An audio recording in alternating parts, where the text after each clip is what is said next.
En la historia del cine hay muchos actores que, en algún punto de su carrera, llegan a la misma conclusión. Los directores con los que trabajaron no los trataron con el respeto que merecían.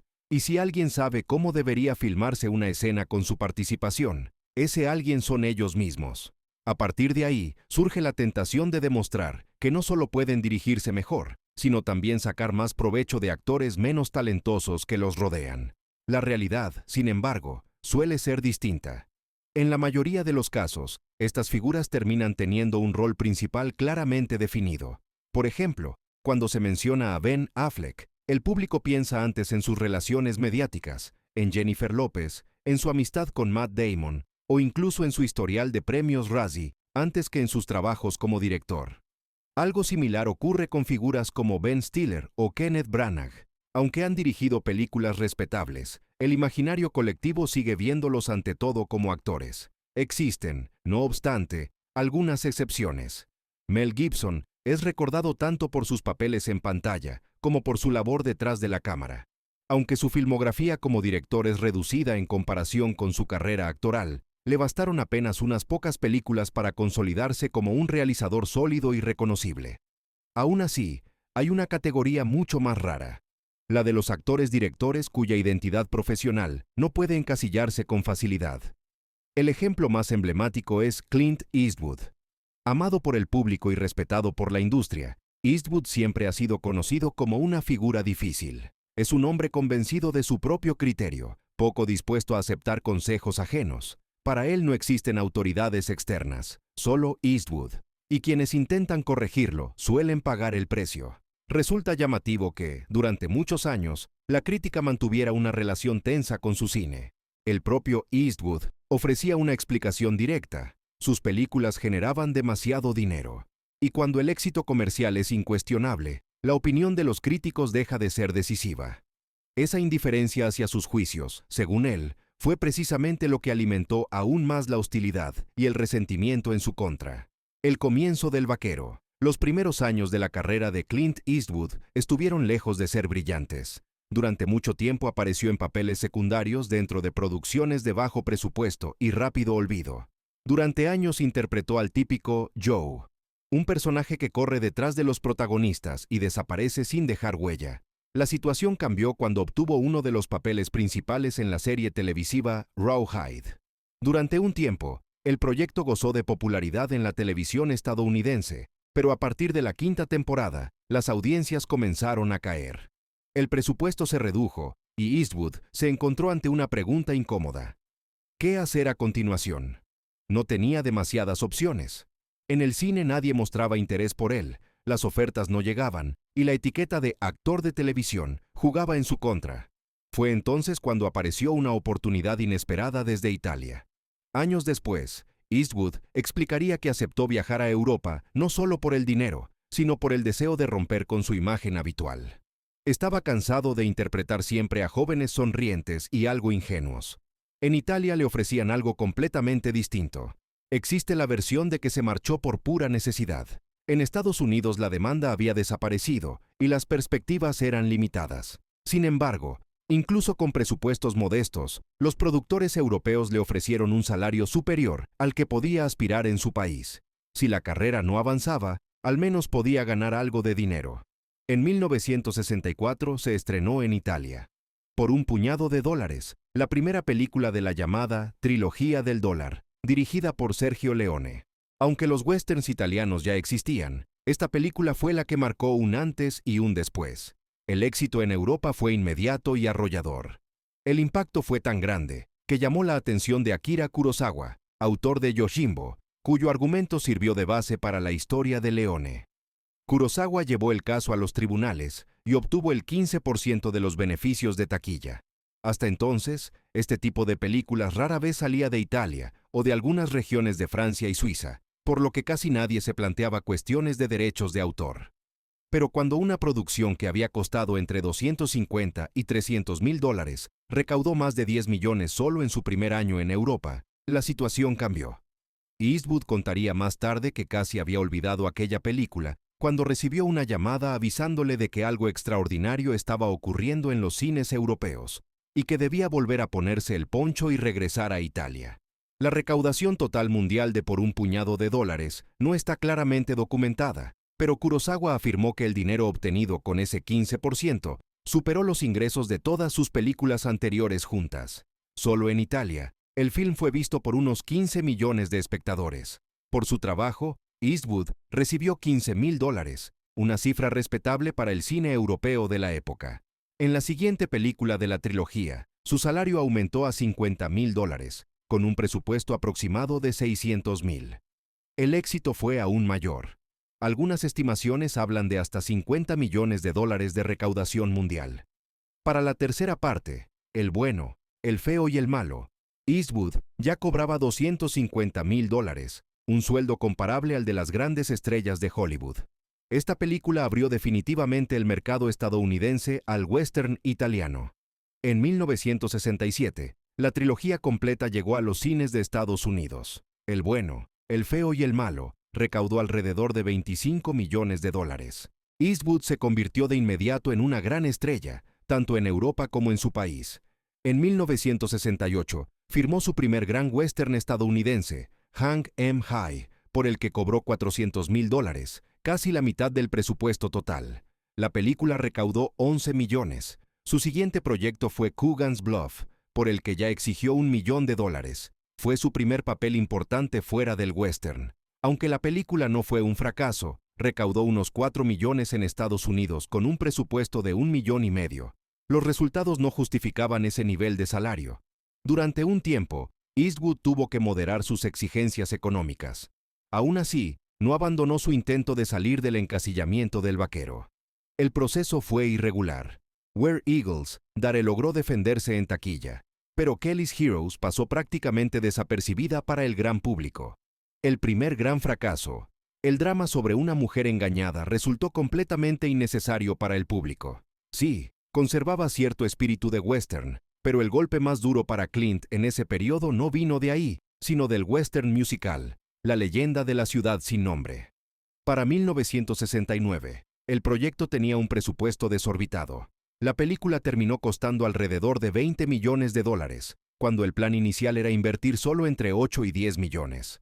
Todo se descontroló cuando el director Joshua Logan decidió que necesitaba una ciudad entera construida desde cero.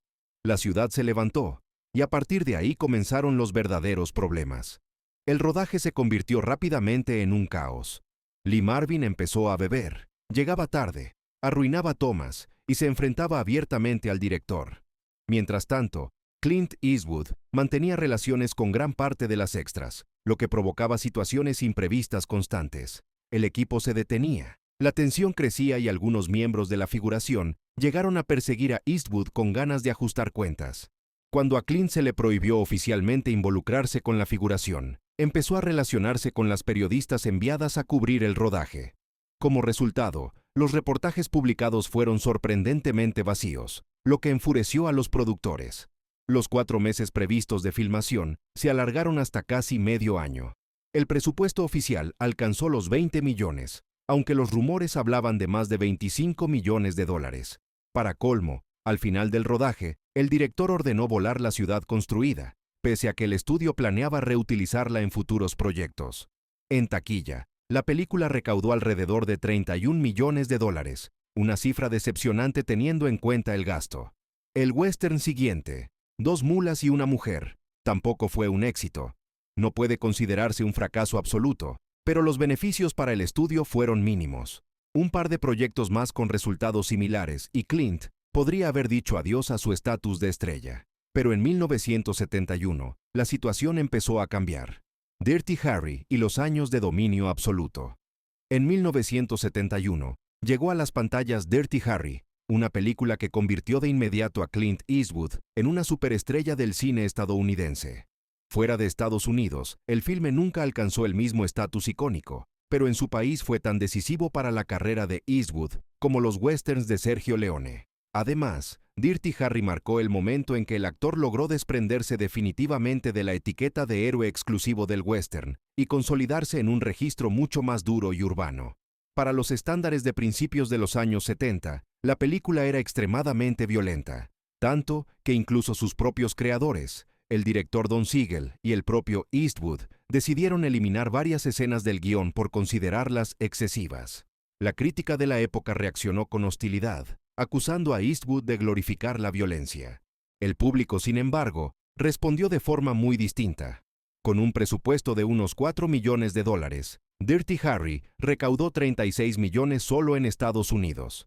El filme no solo fue un éxito comercial, sino también el verdadero punto de partida de la carrera de Eastwood como director. Oficialmente, el director era Don Siegel, pero este siempre permitió que Eastwood se encargara de la puesta en escena de varias secuencias. Mientras Siegel resolvía asuntos logísticos o preparaba el set, Eastwood dirigía con total libertad. Si en Coogan's Bluff o Two Mules for Sister Sarah apenas había probado ese rol, en Dirty Harry ya lo ejercía de forma plena durante varios días de rodaje. Los años siguientes fueron prácticamente impecables para él. En taquilla funcionaron muy bien títulos como Joe Kidd, Play Misty for Me y High Plains Drifter. En 1973, el estreno de la secuela Magnum Force provocó una auténtica explosión comercial. La reacción de la crítica fue aún más feroz. Eastwood fue tildado de fascista y psicópata, y algunos llegaron a pedir su boicot. El motivo era el argumento, centrado en la eliminación de criminales ricos y poderosos que la ley no lograba castigar. La prensa lo atacó sin descanso, mientras el público acudía en masa a los cines. Poco después, el mercado estadounidense fue tomado por la comedia criminal Thunderbolt and Lightfoot, dirigida por Michael Cimino, quien años más tarde se convertiría en símbolo del despilfarro en Hollywood, tras el colosal fracaso de Heaven's Gate. En ese momento, sin embargo, Cimino aún no arrastraba esa fama, aunque más tarde llegaría incluso a alquilar terrenos propios a precios inflados para justificar la producción de su western definitivo. El único tropiezo real de aquel periodo fue el thriller The Eiger Sanction, 1975. Se trató del segundo proyecto verdaderamente autoral de Eastwood como director. Inicialmente no quería dirigirlo y propuso a Don Siegel para el puesto, pero este estaba comprometido con un western protagonizado por John Wayne y convenció a Eastwood de que era capaz de sacar adelante una película de acción. El resultado fue discreto: 14 millones de recaudación frente a un presupuesto de 9.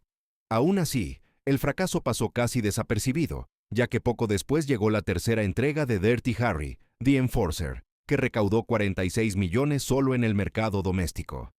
Para 1976, Eastwood ya era la mayor estrella de Hollywood y cobraba cifras millonarias por película. En ese contexto apareció el guión de The Outlaw Josie Wales, escrito por Philip Kaufman. Aunque Kaufman era entonces un director poco conocido, Warner Bros. Le confió el proyecto, en gran parte gracias al apoyo de Eastwood, quien quedó profundamente impresionado por el guión. La colaboración, sin embargo, derivó rápidamente en conflicto. Eastwood siempre defendió los rodajes rápidos y sostenía que, en el 90% de los casos, la mejor toma era la primera. Por eso los actores adoraban trabajar con él. Rara vez superaba 1 o 2 intentos por escena. Kaufman tenía una filosofía opuesta. Repetía cada toma entre 15 y 20 veces y alargaba el rodaje esperando la iluminación perfecta. Las demoras exasperaron a Eastwood. Finalmente, cuando Kaufman se ausentó del set para buscar utilería en otro estado, Eastwood ocupó directamente la silla del director y continuó rodando la película. Warner se puso del lado de su gran estrella y Kaufman fue despedido.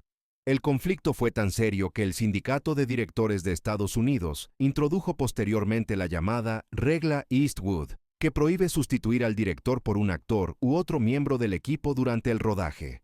Circularon rumores sobre la implicación de la actriz Sondra Locke, aunque nunca fueron confirmados. A pesar del escándalo, The Outlaw Josie Wales fue un éxito. Recaudó 32 millones con un presupuesto de 4 y hoy es considerada una de las mejores películas de la carrera de Eastwood. Kaufman tampoco salió perjudicado a largo plazo. Poco después dirigió con éxito Invasion of the Body Snatchers, más tarde Rising Sun, y continuó trabajando durante décadas. En 1977, Eastwood ya no buscó director para The Gauntlet, se encargó él mismo de la puesta en escena. La película recaudó 27 millones con un presupuesto de 5. Un año después protagonizó una de las operaciones más rentables de su carrera con Every Which Way But Loose, aceptando no un salario fijo, sino un 15% de la taquilla. El resultado fue espectacular. Más de 100 millones de recaudación y unos 16 millones de dólares para Eastwood. Pudo ir aún más lejos. Warner intentó convencerlo para interpretar a Superman, pero él se negó. Más tarde explicó que el personaje le parecía fantástico, pero que debía ser interpretado por otra persona, no por él a los 47 años. En 1979 se estrenó la última colaboración entre Eastwood y Don Siegel, Escape from Alcatraz. Eastwood pensó nuevamente en dirigir, pero comprendió que la producción sería demasiado compleja y dejó en manos de Siegel toda la preparación logística. En algunos momentos se colocó tras la cámara, pero la relación entre ambos siempre fue de profundo respeto. La película recaudó 43 millones con un presupuesto de 8 y es considerada una de las mejores de la carrera de ambos. Entre 1980 y 1982, Eastwood participó en 3 películas más que funcionaron muy bien en taquilla, incluida la secuela Any Which Way You Can, que alcanzó los 70 millones con un presupuesto de 15. Entre 1971 y 1982, estrenó 15 películas, y solo una fracasó comercialmente. La primera decepción real llegó a comienzos de los 80, con la comedia musical Honky Tonk Man. Fue una producción barata, y no resultó un desastre absoluto, pero sí marcó la primera recepción tibia en muchos años. Resulta curioso que, en lugar de ese proyecto, Eastwood pudiera haber interpretado a John Rambo en First Blood, pero rechazó el papel por no querer disparar contra policías. Su carrera volvió a estabilizarse con el regreso de Dirty Harry. La cuarta entrega de la saga superó los 100 millones de dólares con un presupuesto de 22, y gracias a un contrato basado en el primer dólar de recaudación, Eastwood ganó alrededor de 30 millones. Este modelo sería imitado más tarde por estrellas como Will Smith y Tom Cruise.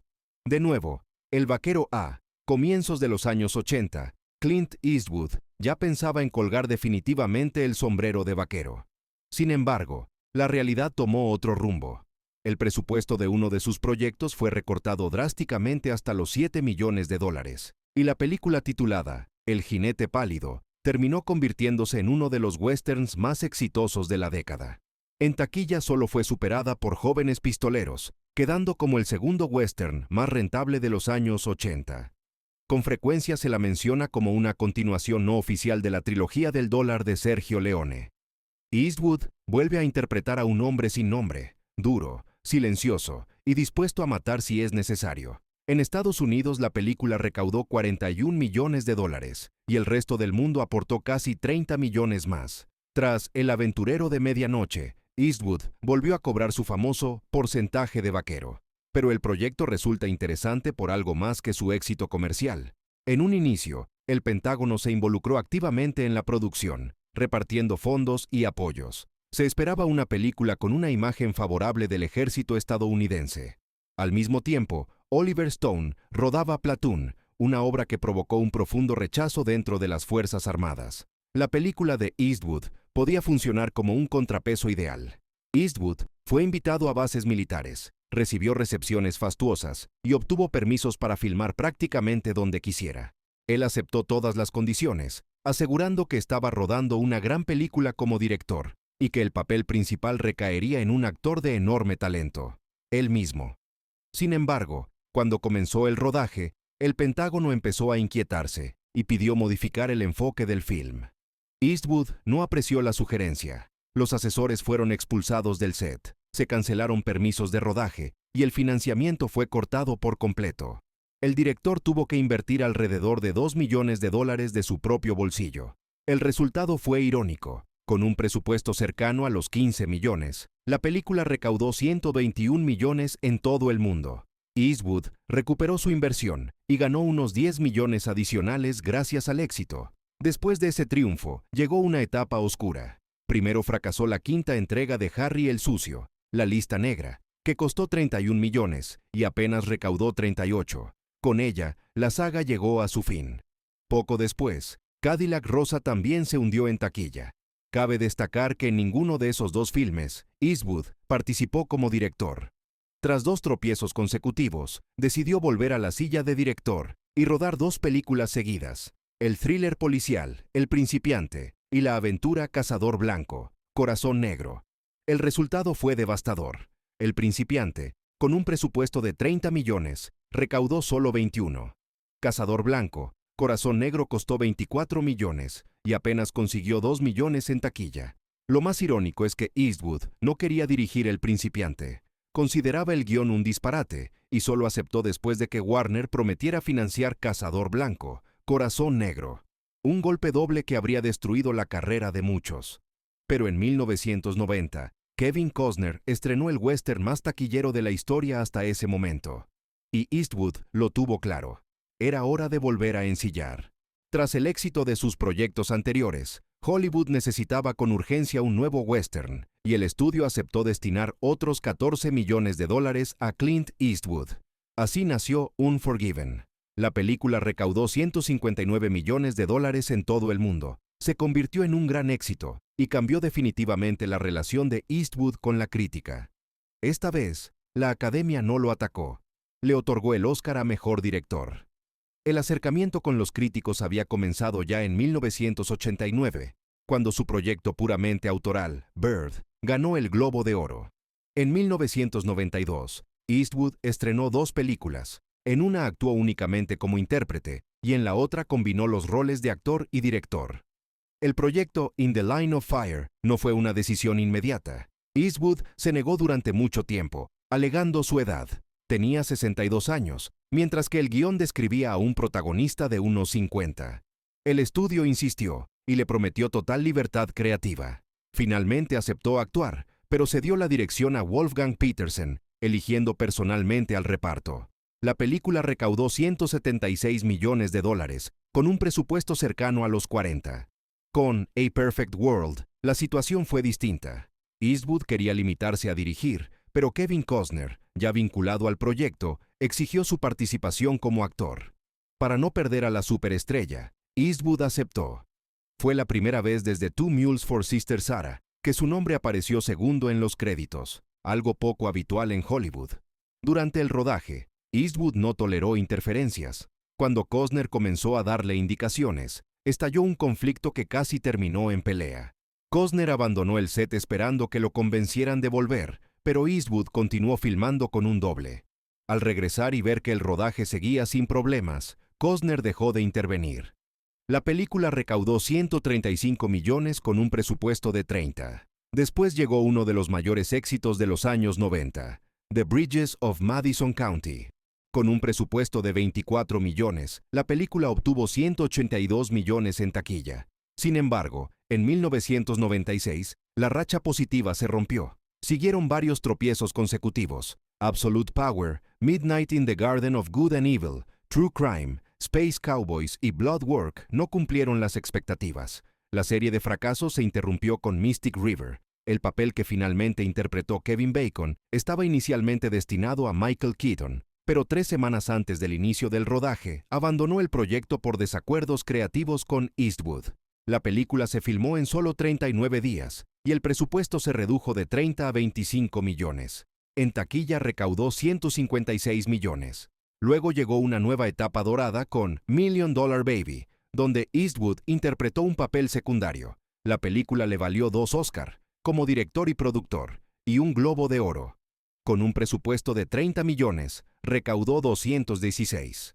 Más tarde dirigió 2 películas bélicas, Flags of Our Fathers y Letters from Iwo Jima. Letters from Iwo Jima tuvo una buena acogida, mientras que Flags of Our Fathers fue un fracaso.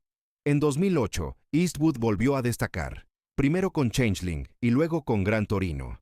Aunque la Academia ignoró la película y los Globos de Oro solo le concedieron una nominación por canción original, recaudó 269 millones con un presupuesto de 33. Eastwood tenía entonces 78 años. A los 80 dirigió Hereafter, una obra poco convencional que aún así alcanzó los 105 millones de dólares con un presupuesto de 50. Y a los 84 años, filmó el mayor éxito comercial de su carrera, sin contar la inflación, American Sniper. Inicialmente no estaba involucrado en el proyecto, hasta que Bradley Cooper insistió durante semanas en reunirse con él. Finalmente, Eastwood aceptó.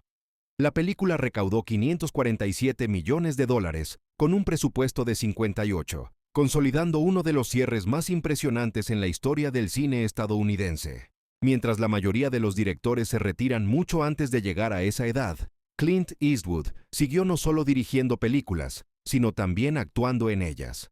A los 88 años protagonizó The Mule, con un presupuesto cercano a los $50 millones. Todavía resulta poco claro en qué se invirtió exactamente esa suma, pero en la taquilla mundial, la película logró recuperar el presupuesto y recaudar alrededor de 174 millones. A los 91 años, Eastwood volvió a interpretar el papel principal en lo que hasta hoy es su último largometraje como director, Cry Macho. Esta vez el resultado en taquilla fue decepcionante. Con un presupuesto de $33 millones, la película apenas recaudó unos 16 millones. Aún así, a los 92 años, Eastwood nunca anunció oficialmente su retiro. Todo indica que la pausa en su carrera estuvo relacionada con la fusión de Warner Bros. Y Discovery. El nuevo director ejecutivo del estudio, David Zaslav, expresó públicamente su descontento con Cry Macho, citándola como ejemplo de la política fallida de Warner en los últimos años. Cuando preguntó por qué se habían destinado $33 millones a ese proyecto, le explicaron que había sido una petición personal de Eastwood.